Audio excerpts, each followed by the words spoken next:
Hello, my name is Josue Anderson, and I'm the creator of Social Justice Warrior, the card game. Well, hold on, let me explain. After 10 years of coaching competitive debate, I wanted to create a debate game that was first and foremost fun, but more accessible to a broader audience and hopefully simple to learn. Most people have at least a few opinions about social justice issues. If you've ever regretted getting into an online debate, you'll appreciate that this game pokes fun at the term Social Justice Warrior without taking itself too seriously.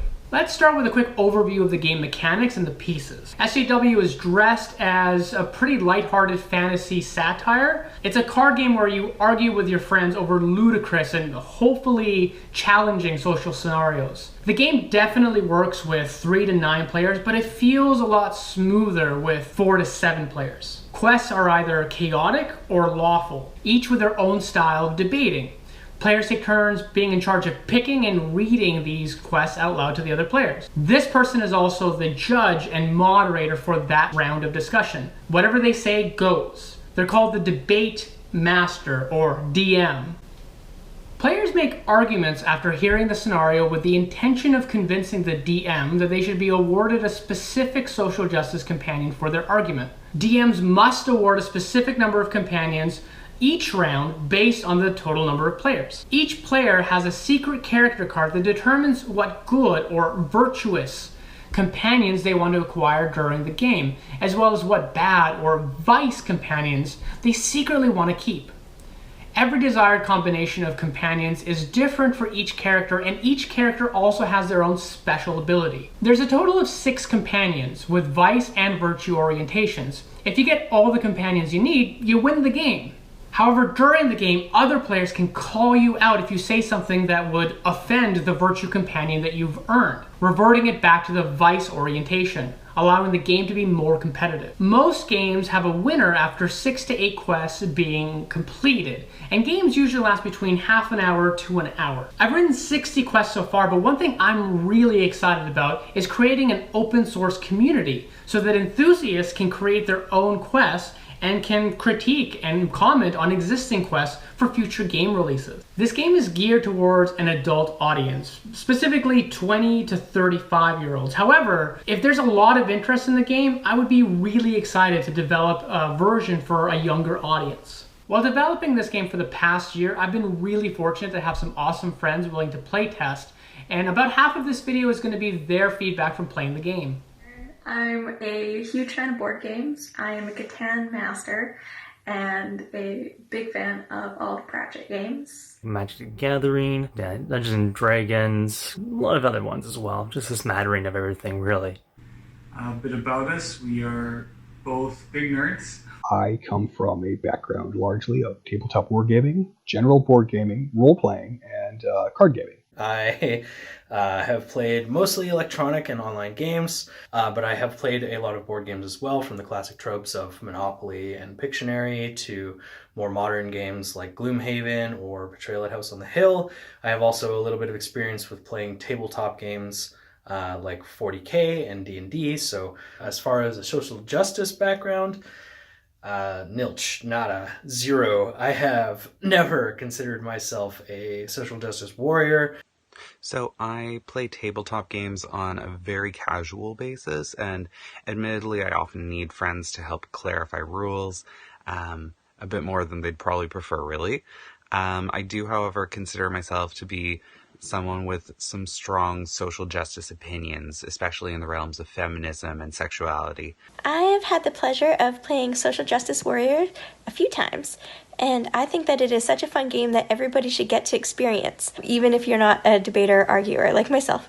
It is a card game and party game that takes the trappings of common Western fantasy RPG tropes and video games, and he blends them into sort of an activity that kind of encourages a revival of the lost art of conversation, which in itself might be a bit of a cliche, but I think it really works here. And so I know right off the bat, it sounds kind of like, what is this? Like Cards Against Humanity with human rights issues? Gosh, that sounds awful. No, hold on. I will explain.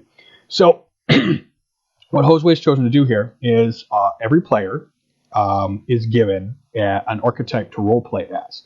very similar to what you'd see in the standard D&D party, but with some as actual characters, others as monsters.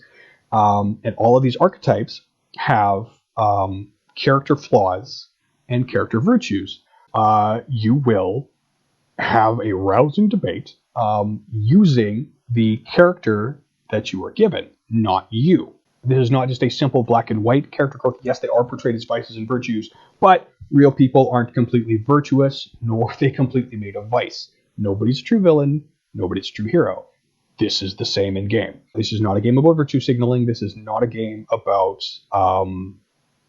preaching to people. It's a game about talking, and it's a game about change. At first, we thought that we would have people that were social justice warriors, and then to get vices, you would like go against that and kind of seem really racist or seem really sexist, but that's not actually how it works. It's all the fun of a party game where you have weird rules and laughable situations, but you get to know people in a much better way. It's not just put a card down and laugh. It's, having deep discussions. It's bringing up interesting points. It's creating some of the weirdest and most amazing inside jokes with people that you've known for 20 minutes, half an hour. And yeah, it just really blows any other party game out of the water. On a personal side, I love the style. Social Justice Warrior has combined kind of a difficult subject to approach in a manner that makes it really accessible to gamers and non-gamers alike. It's made debating social issues far more approachable than I think it has any right to be. So cool, in this scenario, I can put myself out there at the mercy of my friends and have a laugh at the end of the day. Right? Debating my way to victory or picking someone's argument apart and exposing their vices, which in my opinion is the best part of the game. I love the vices. I love how they work. I love being a smartass or, crude. So it's quite fun for me to have a bit of a giggle over. But it's also cool to really flex on an argument and really slam a point home that maybe somebody overlooked in theirs or something like that. So you can really come at this game from both sides of the fence, be it the virtuous or the vice, and have a good time. Initially, when you hear about the theme and what the game's about and that you're gonna have to debate with other people, it kind of seemed like, I don't know if I'm gonna have the courage to speak up. I think the kinds of quests that are given, and because they're pretty gray, they don't have a right or wrong, and people can be pretty creative about that, that really helps. Interestingly, I do like that the game encourages me to get more assertive. I'm kind of prone to being hesitant to voice my opinions in the presence of stronger, disagreeing folk. And I find practicing these types of discussions about topics I'm passionate about, and with friends too, is actually quite helpful. It seems like a bit of an endeavor to start into, but after a round or two, I promise you and your friends will have just hilarious laughs about topics that you never thought you would be talking about in circumstances that are just beyond hilarious. One of my favorite parts of this game is how much it makes you think about things ongoing. I've played it quite a few times, and it's really fun to play again because you've had a chance to think about an argument and make this argument that you're sure is perfect, and then someone else will be able to smash it with an argument you've never thought of. And again, you get to leave it and take that back into your life and then apply it again and again and again. And it's so intriguing and intelligent and fun. I like to see this as a chance to look at these different issues as somebody else with somebody else's goals in mind. They're not going to match your own. So there are some times you're going to have to say things you don't necessarily agree with, but it's not about you. You're playing somebody else today. Role-playing, the thing that's missing from a lot of RPGs. If you find somebody saying something out of character, you ding them for it, and they lose that character arc that they had, the progression on the character arc that they had, and they are now less likely to win. And so it adds a little bit of intrigue, and there's a great gotcha moment. Social Justice Warriors offers a lot of catharsis, because if I'm at a role-playing table and people are playing completely off type, it's just really nice to be able to actually do something about it. A game like this is really good for getting you outside of your own echo chamber and out of your own lines of thought that you usually only have because your friend groups and the online communities that you join only really confirm what you already believe. So it's definitely very innovative and very different from what we've ever played. I do feel really strongly that opening up dialogues about assorted social justice topics is vital in the modern day. If you genuinely disagree with someone on a topic, it can be kind of interesting to learn why they feel that way, or to even bring up points that might change their opinion somehow. It's a neat social tool, and because people are very polarized about just about anything these days. It can be whether or not you like Warhammer versus War Machine, Star Wars versus Star Trek, either with us or against us. Everything's very binary. There are no shades of gray. And I found this game is actually really liberating to be able to just sit down with a bunch of people, pick up a card that allows me to put on a metaphorical mask and hash things out with people, with the understanding that everybody's still going to be friends after it. I met some really interesting people playing this game. If we can inject some nuance and some civil discussion back into our society, by knocking back a couple of drinks and pretending to be morally ambiguous gelatinous cubes or racist warlocks with a passion for accessibility issues, I mean, I think that's a good thing.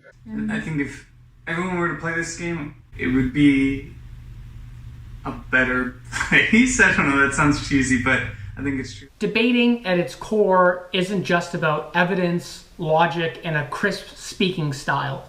It's about people, connecting and communing with people, understanding differences of thought and aiming to be persuasive to those perspectives. This game is my attempt at reclaiming that interpretation of debate. If you're interested in following the progress of this game, or you'd like to be notified when it's available for purchase, please check out our website and sign up for notifications. Thanks.